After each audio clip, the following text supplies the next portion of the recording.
Voltamos com o nosso programa Brasil Cristão, hoje falando sobre o tema da igreja em relação ao machismo. A igreja é machista? Essa é uma pergunta que nós estamos colocando aqui.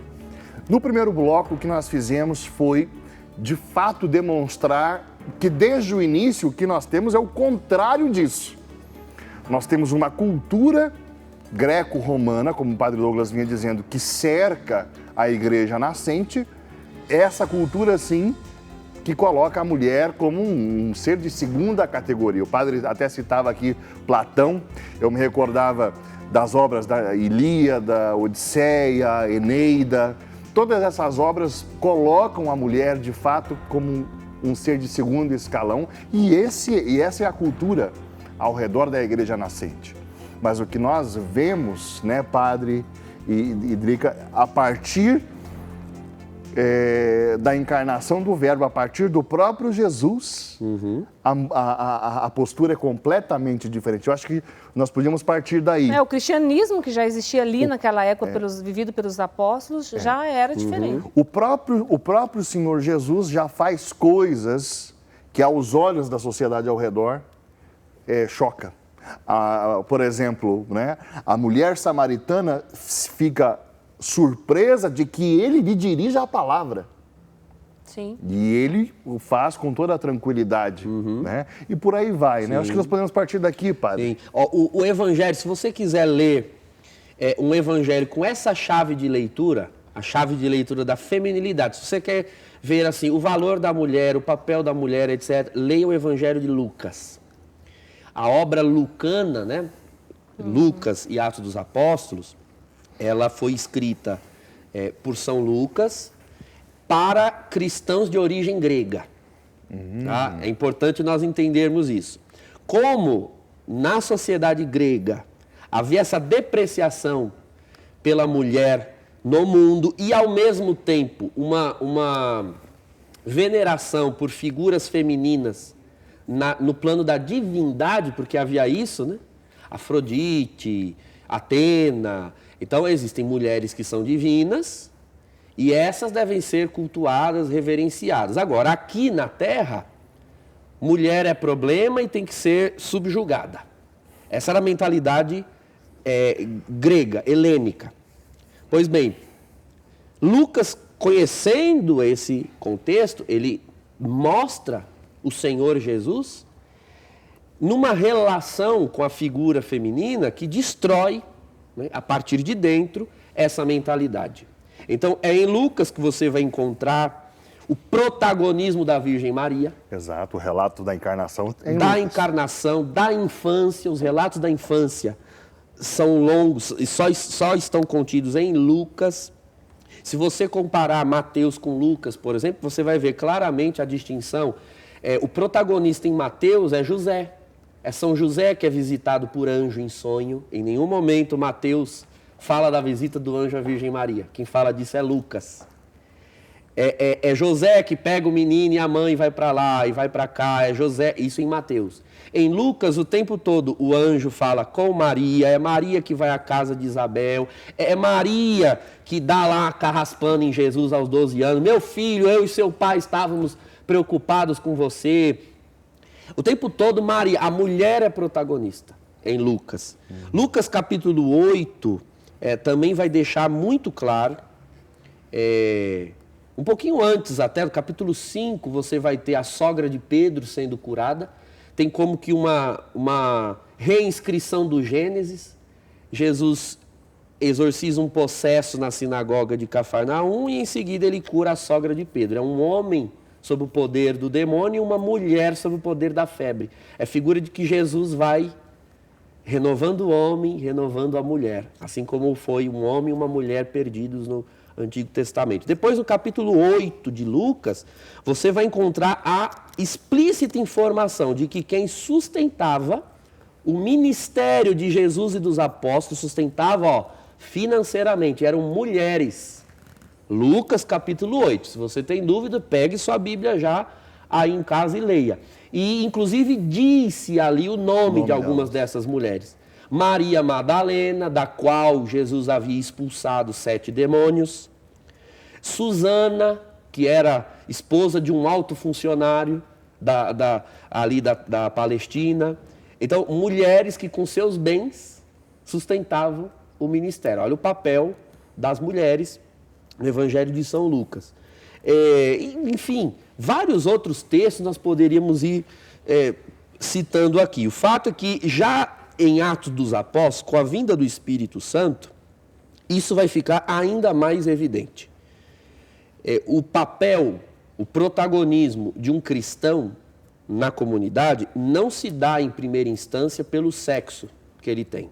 Se dá em virtude dos dons que recebe. Isso. Então é o Espírito Santo quem vai clarificar o papel de cada um na igreja. Você verá, por exemplo, constantes relatos na história da igreja, já começando em Atos dos Apóstolos, de mulheres que eram profundamente reverenciadas pelo dom de profecia que elas possuíam. Então, lá em Atos dos Apóstolos, se eu não me engano, capítulo 21, fala das filhas de Filipe, que era um daqueles 7 diáconos de Jerusalém. Disse lá que todas as filhas tinham o dom da profecia. Então, as pessoas vinham até lá para receber profecias das filhas de Filipe. E eram reverenciadas. Né? Reverenciados. Tinha-se essa reverência, esse temor para com profetisas. Isso era muito claro. Ao longo da história da igreja toda, você vai encontrar, Eusébio de Cesareia cita alguns casos, Tertuliano também cita casos em que ia-se, às vezes, a uma outra igreja, né, uma outra cidade, em que se sabia que ali havia uma irmã, uma serva. A palavra serva ou servo em grego se diz diácono. Então, quando você encontra lá a expressão diaconisa, que foi o que quis dar quiseram usar de alavanca para legitimar a ordenação de mulheres, mas quando você vai examinar o que era uma diaconisa, era uma função pastoral muito específica em algumas comunidades cristãs, que nada mais era do que aquela mulher que ia cuidar da fé de uma outra mulher que fosse casada com um homem pagão. Imagina, o casal era pagão, a mulher se converte e o esposo não. Então era muito difícil que os diáconos, homens, servissem aquela mulher, visitassem a casa, rezassem com ela, porque havia essa função dos diáconos, ir à casa, rezar com a pessoa, ver se tem determinadas necessidades. Você há de convir que um diácono, homem, teria muita dificuldade de ter acesso àquela casa, porque é uma mulher casada. Sim. Então se colocavam irmãs da comunidade para visitar, mas elas... você não encontra relatos na história da igreja de que elas, essas mesmas diaconisas, tivessem, por exemplo, ofício litúrgico. Então elas tinham uma diaconia, mas não era a diaconia de altar e de palavra, mas sim a diaconia social. E também com cunho espiritual, porque o cristianismo não distingue social de espiritual. Quando há uma distinção de social, desconectado do evangelho, da verdade, então já não é uma concepção, não é a concepção cristã de envolvimento social. Então, na história da igreja, isso sempre fica muito claro. E, inclusive, grupos mais gnósticos, até o montanismo... quando você lembrando dele aqui. Exatamente. Quando você pega grupos que queriam fazer grandes revoluções, né, que queriam bater de frente, porque a revolução sempre é uma coisa ruim. Revolução não é renovação. Eu gosto muito de distinguir uma coisa de outra. Renovação é quando Deus mesmo muda coisas na sua igreja de dentro para fora. Uma renovação é muito difícil você mudar. Ou você vencê-la, você tripudiar, você eliminar. Você não elimina uma renovação. Não tem, porque é de dentro para fora, é algo entranhado. Agora, a revolução é quando você quer mudar uma coisa de fora para dentro. Um golpe. Na força, isso. Então, na igreja isso não funciona. Quando se queriam fazer revoluções, tanto os gnósticos como os montanistas, eles se serviam de mulheres. Porque a mulher tem essa força de gerir um movimento. Agora, Drica e Fernando, dando um passo assim para a gente começar a esquentar o nosso debate. Eu diria que essa ideia de que a igreja é machista pode vir do fato de que na igreja quem exerce funções de governo pastoral são homens. Ou seja, o cargo pastoral. O Papa, os bispos, o clero. Então, porque são homens, dá-se a impressão, então, de que a igreja é machista, porque ela não permite que as mulheres cheguem ao poder. Calma lá. Vamos distinguir duas coisas aqui. Primeiro, o sacerdócio no sentido unívoco, você lembra que eu falei? Sim. Já no bloco anterior. No sentido unívoco, o sacerdócio é de Cristo, verbo feito homem. Então vamos especificar bem. Em sentido análogo, toda a igreja é sacerdotal pelo batismo, etc. Então, assim como Cristo uniu a humanidade à divindade em si mesmo, a igreja e todos os seus membros têm esta missão. Isso é um sacerdócio em sentido amplo, um sacerdócio em sentido análogo. Sim. Agora, em sentido unívoco, estrito, este Cristo Jesus que é sacerdote é um Deus que se fez homem do sexo masculino e que com a sua virilidade masculina, com a força de um homem, santificou, redimiu e entregou-se pelos seus irmãos. Então, se nós queremos um sacramento, um sinal visível do sacerdócio de Jesus Cristo, em sentido análogo, a igreja toda vai poder oferecer, mas em sentido estrito, só homens podem oferecer, pelo fato de que Cristo era homem viril, não era mulher. Então é neste sentido. Essa é uma primeira coisa. Agora, a segunda coisa, quando você diz assim, a igreja é machista porque ela não dá o poder às mulheres, você está associando sacerdócio a poder. E o erro já está aí. Quem disse para você, você que nos assiste, quem disse para você que realmente o poder está nas mãos de quem tem um cargo? E isso é um erro filosófico, inclusive, viu? O que eu vou te dizer agora, aplique a tudo, não só a igreja, mas a tudo. O que é ter poder? Poder não é exercer um cargo. Poder é ser escutado e seguido. Isso é poder. Certo? Se você tem um cargo, mas você não é escutado e não é obedecido, você só tem o cargo, você não tem o poder. Ter o poder é isso. Ora, com base em tudo que nós já dissemos aqui, na igreja, foi por uma mulher que o Salvador entrou no mundo.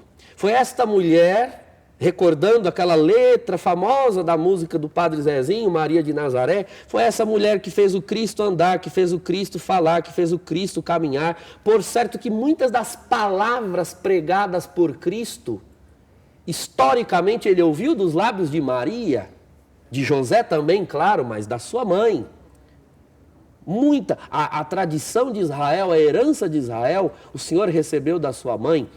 Exato. E o Senhor se cercava daquelas santas mulheres, essas santas mulheres também influenciavam o meio, foram mulheres cristãs que educaram seus filhos, que por sua vez depois foram se tornando pastores. Então, olha, sendo muito prático, pondo agora os pés no chão da realidade eclesial, eu diria que quem tem mais poder na igreja são as mulheres. Elas são as nossas catequistas, elas são grandes lideranças, elas são grandes pregadoras.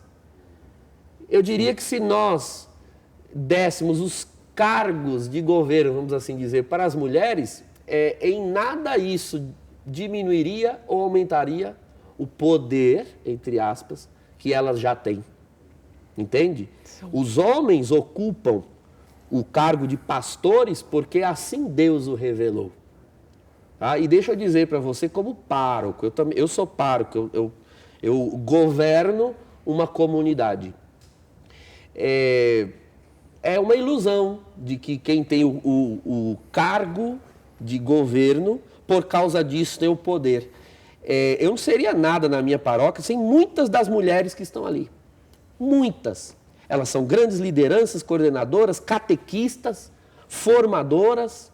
Então, pleitear cargos em nome de poder é uma distorção muito grande daquilo que é a natureza de cada um. É um tipo de discussão que vem de uma mente doentia, própria desse século, do século passado, sobretudo, né, que enxerga tudo em categorias de relação de poder. Né? É a cabeça doentia de um Michel Foucault, é a cabeça doentia desse povo, né, que tudo é encarado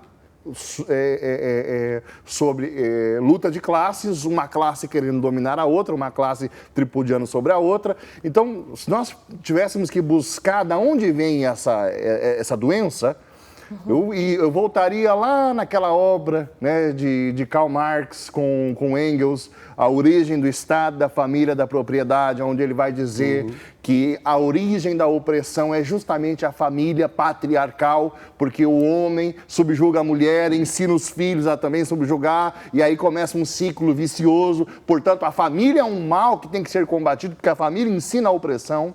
Isso é o que está aí.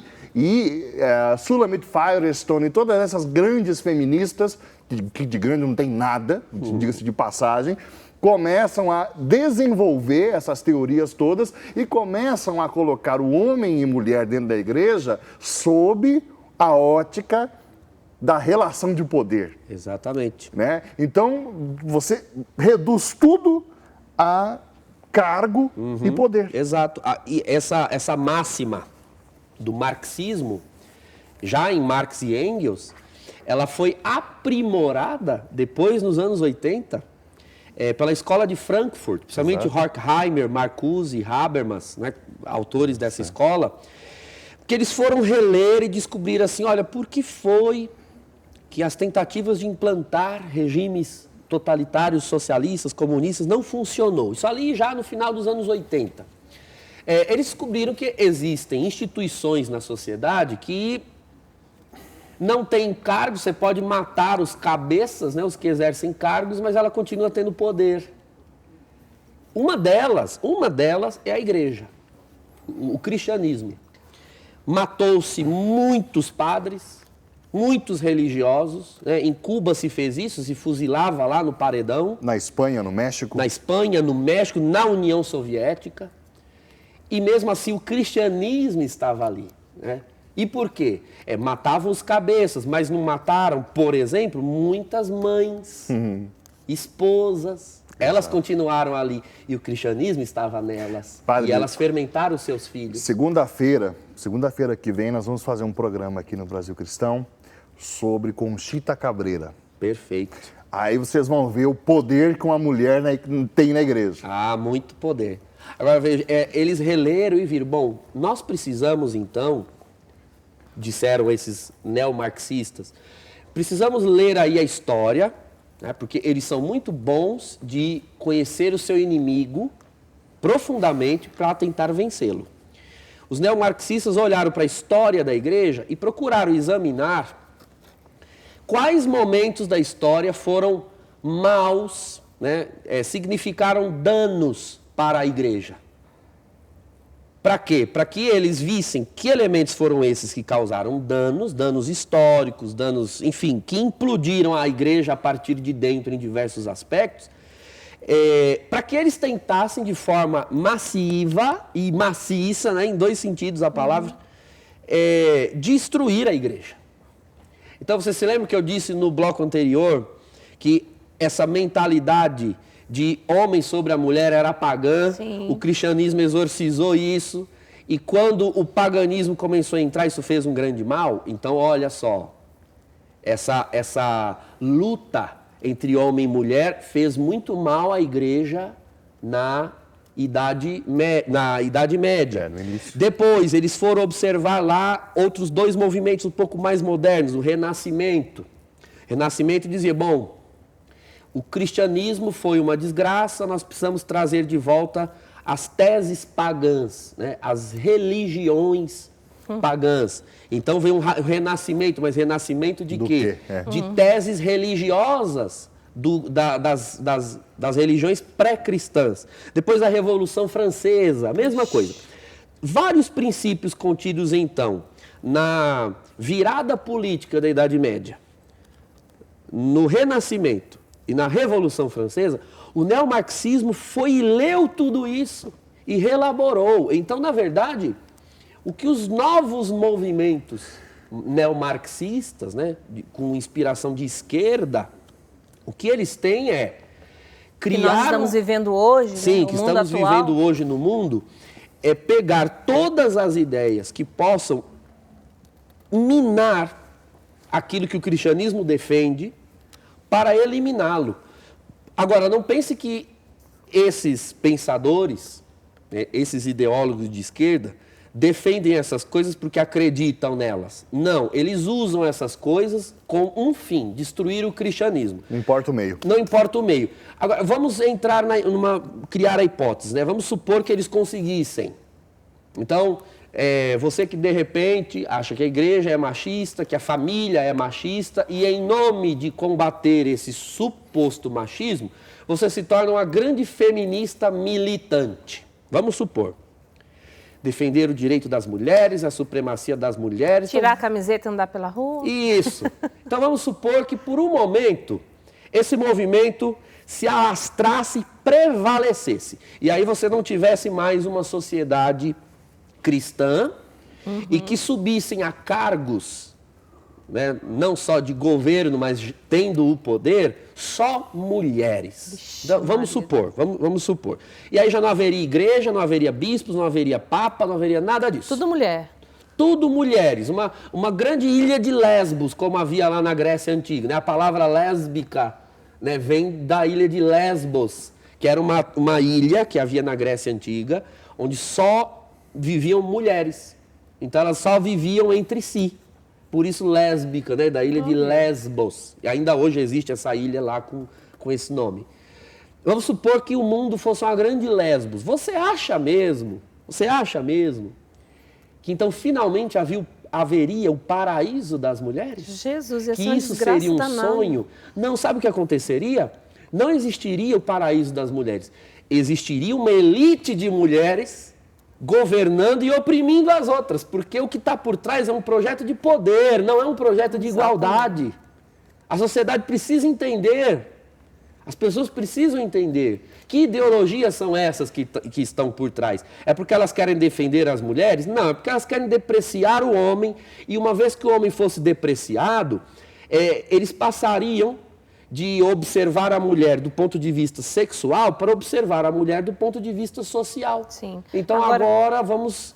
né, eles iam empreender outro tipo de campanha. Mas, padre, eu fico preocupada, assim, como leiga, não é? Mais como cristã do que como mulher, porque eu, olhando para dentro da minha igreja, da igreja católica, eu vejo bispos, eu vejo padres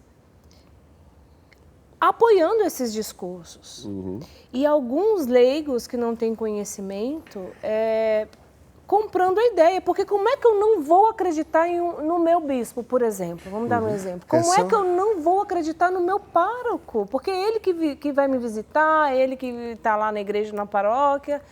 Isso, para mim, é a coisa mais preocupante, porque lá fora, o mundo paganizado, falar sobre isso, é um mundo paganizado, tudo bem. Agora, aqui dentro da igreja, ver sacerdotes e bispos com esse mesmo discurso, fomentando isso sim me dá preocupação. Segunda-feira, nós falávamos aqui da mensagem de Nossa Senhora em Garabandal. Verdade. E essa preocupação que a Drica expõe foi o que Nossa Senhora disse lá, né, a respeito do clero. Né? Isso, de fato, agora, em 2020, já não nos surpreende. Os ouvintes daquela época até se escandalizavam com relação a essa mensagem. Mas hoje já ficou evidente. Essa mentalidade toda que nós estamos falando aqui, do neomarxismo que o padre estava falando, isso penetrou todas as esferas, inclusive eclesiais. Isso é um fato. Nós lidamos com isso. Né? E essa mentalidade está aí. Por isso é muito importante nós revisitarmos os fundamentos da fé, como o padre vinha fazendo aqui. Qual é o sinal sensível? Qual é a matéria do ministério ordenado, né, Padre Douglas? Aliás, a gente sempre faz isso aqui, desculpa, Fernando, você continua, Padre, mas chama a atenção de quem está em casa para prestar atenção nisso, que o Brasil cristão sempre faz, que é o quê? Voltar às nossas origens, né, à nossa história, lá no cristianismo primitivo, para poder iluminar os tempos de agora. Por quê? Porque a fé não muda.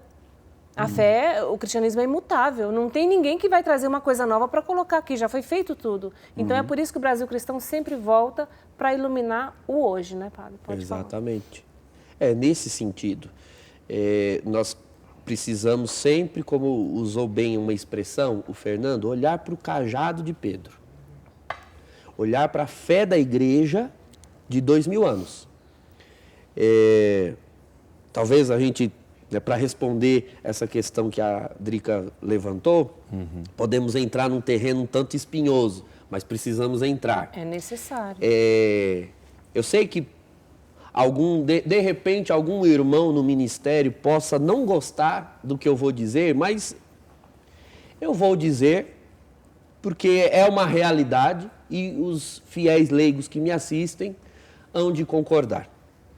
Infelizmente, é com tristeza, é com pesar que eu tenho que dizer para você que não é porque hoje, no mundo de hoje, principalmente, não é porque está de estola que dá para acreditar em absolutamente tudo o que fala. Infelizmente. É verdade. Infelizmente. Não deveria ser assim, hein? Não deveria ser triste, assim. Né? Agora, olhe para a história da igreja. Todas as grandes heresias que de fato influenciaram ideias distorcidas vieram de padres e bispos. E às vezes com relevância. Olha, lá no século IV, por exemplo, o que me veio assim, no século IV, nós tivemos duas grandes heresias, o arianismo e a heresia pneumatômaca. Ário era um padre, era um presbítero da igreja de Alexandria. Inclusive tornou-se bispo depois, se não me falha a memória. Tem até uma imagem de Nicolau de Cusa dando um tapa na cara de Ário, né? É um ícone famoso, e os dois com veste episcopal e dando um tapa na cara dele, mas Ário era clérigo de Alexandria. No mesmo século, veio a heresia pneumatômaca, que dizia que o Espírito Santo não era Deus, e um grande defensor dessa heresia foi Macedônio. E Macedônio era bispo. Aí tem Nestor, tem Pelágio. Exato, eram bispos. Então, assim, a história da igreja nos deixa claro que, infelizmente, existem maus pastores. Tá? Agora, os maus pastores, eles são a igreja? Não, eles... Quando estão cometendo e difundindo os seus erros, eles são, naquele momento, uma não-igreja. Eles são uma não-igreja. A fronteira, o limite da igreja passa dentro de cada batizado. Então, se eu tenho atos virtuosos, atos santos, atos bondosos, no momento em que eu estou realizando estes atos, eu sou igreja. Quando eu começo a ter atos de pecado, atos moralmente desvirtuados, atos para fora da fé, neste momento, dentro de mim, eu atravessei o limite da igreja para fora dela e eu estou sendo uma não-igreja. A mesma pessoa. A fronteira, né, da igreja, os limites, as bordas da igreja passam dentro do coração de cada batizado. Então, aí alguns perguntam, mas então, padre, como eu vou fazer para saber se dá ou não para acreditar? Isso. Olha, hoje mais do que nunca, mais do que em outros tempos da igreja, nós temos todas as condições melhores para saber. Exato. Para identificar. Hoje, com internet, com uma série de recursos, você tem acesso a palavra do magistério. Hoje o Papa fala lá, segundos depois eu já estou Exatamente. Olha, na igreja primitiva, se fazia um concílio lá em Éfeso, por exemplo, eu fico imaginando, né, o concílio de Éfeso, lá no século V, até chegar na igreja da Bretanha, onde era a Inglaterra, levava-se meses, às vezes mais do que isso, às vezes anos, para chegar a algum texto com as conclusões, para chegar no lugar. Depois difundir aquilo pelo lugar era outro trabalho. Hoje em dia, tudo é rápido, é prático. E aí você vai examinar, né, padre, o teor, o conteúdo, o que essa pessoa defende, o que ela divulga, não é quem ela ataca, quem ela defende, o que ela está pregando ali na hora da homilia, quem que ela está levando. Através de tudo isso, você consegue perceber quem são os bons pastores e quem são os maus pastores. Exato. Tem participação com a gente aqui no nosso WhatsApp, vamos ver quem está conosco. A Maria das Dores Soares, amo o programa Brasil Cristão, formação ótima, Padre Douglas, é uma bênção, muito sábio, verdade, Maria das Dores, obrigada pela sua participação. Elizabeth Tavares, adoro o programa Brasil Cristão, sou assinante, minha revista chegou ontem, parabéns para o Padre Douglas, que fundamentação profunda, esclarecedora e orientadora para nós cristãos leigos. Um abraço a todos do programa e também à Rede Século XXI. Sou do Piraí do Norte, na Bahia. Deus abençoe você, sócia. Rosana Alves, boa tarde. Afinal, por que uma mulher não pode ser sacerdote? Sim, mas eu acabei de explicar. Vou repetir para você, Rosana. A mulher tem um Padre, sacerdócio. já coloca nessa pergunta aí da Rosana também a questão, porque tem os ministros ali da Eucaristia que às vezes celebram a palavra e a mulher também não pode consagrar e tal. Já coloca tudo junto. Então, a mulher tem um sacerdócio em virtude do seu batismo. Todos os fiéis têm, todos os fiéis batizados. Agora, o sacerdócio sacramental, aliás, nós vamos ter um programa sobre isso daqui 2 semanas, que é o sacramento da ordem e do matrimônio, vai ser numa terça-feira. Tá? Não, sem ser a próxima terça, a outra, já estou dando um spoiler aqui para você. O fato é que Nosso Senhor, quando realiza o seu sacrifício, veja, o sacrifício de Cristo, é um sacrifício dele mesmo, do seu corpo. O corpo que morre na cruz é o corpo de um homem. Entende? A voz que os apóstolos ouvem ali na última ceia é a voz de um homem. Pois bem, o sacerdócio no sentido ordenado, no sentido estrito, não sacerdócio amplo de todo batizado. O sacerdote dos sacerdotes, ou seja, do povo sacerdotal, dos novos discípulos que estão ao redor da mesa do Senhor. Estes discípulos de hoje, assim como os de ontem na última ceia, devem ouvir, porque ali é um sacramento, é uma atualização, devem ouvir a voz de um homem. Devem ver a fisionomia, o corpo de um homem realizando o sacrifício, entende? O sacerdócio... Em persona Christi. Em persona Cristo, na pessoa de Cristo. E a pessoa de Cristo, isso é o Concílio de Nicéia, a pessoa divina de Cristo, uniu a sua natureza divina à natureza humana no sexo masculino. Entende? Um sacramento, o que é? Revisite lá o programa que nós fizemos de introdução ao sacramento. É um sinal visível de uma graça que não pode ser vista. Um sinal visível. Ora, o sinal que é usado, o sinal que você tem ali, ele tem de dar conta de revelar a você o mistério com exatidão. Então, por exemplo, eu não posso batizar com suco de laranja. Porque o suco de laranja, tudo bem, ele pode matar a sede, mas ele não limpa. Ele não lava, pelo contrário, ele suja. Você não pega uma veste e limpa com suco de laranja. Aí você vai dizer, mas então poderíamos batizar com água sanitária? Aqui em São Paulo a gente chama cândida, no Nordeste chama quiboa. Dá para batizar com água sanitária? Porque ela limpa também, então ela limpa, mas ela não dá vida. Tem que ser algo que limpa, que purifica e que dá vida. Dependendo da quantidade, ela até tira a vida. A água sanitária não dá vida. Experimenta beber um bocado para ver se você vai ter a vida eterna do outro lado, rapidinho. Então, tem que ser um sinal que dê conta de significar o que está acontecendo. Essa é a função.